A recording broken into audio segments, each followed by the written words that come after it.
ఇప్పుడు ప్రభుత్వం ఇన్నోళ్ళు విమర్శించింది కదా, ఇప్పుడు చెప్పాలి రాష్ట్ర ముఖ్యమంత్రి సమాధానం చెప్పాలి. ఏం చేస్తారండి అది?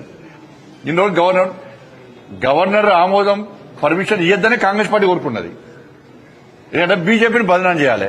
ఎందుకంటే వాళ్ళ మధ్యలో ఉన్నాయి కదా, దోస్తాను ఉంది కదా. 2 సంవత్సరాలే రాష్ట్ర ముఖ్యమంత్రి గారు ఏమన్నారు ఎన్నికలకు రాకముందు?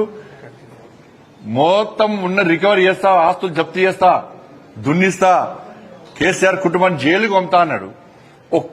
ఒక్క కనీసం జైలు కాదు, కనీసం వాళ్ళు ముట్టుకున్నటువంటి పాపన పోలే. లోపాయకారి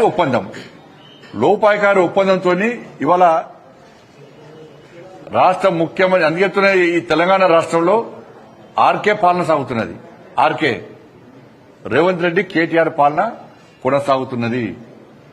అది తప్పించుకోవడానికి మా మీద నిడతారు. అంతా కూడా ఇలా కానీ గింత అవినీతి జరిగిందని చెప్పి ఎన్నికల ముందు ఆరోపణ చేసిన రాష్ట్ర ముఖ్యమంత్రి ఏ ఒక్కదాని చర్య తీసుకోకుండా ఏమంటే గవర్నర్ ఫైల్ పంపడము, గవర్నర్ పెండింగ్ ఉంది, సిబిఐ ఢిల్లీలో పెండింగ్ ఉంది.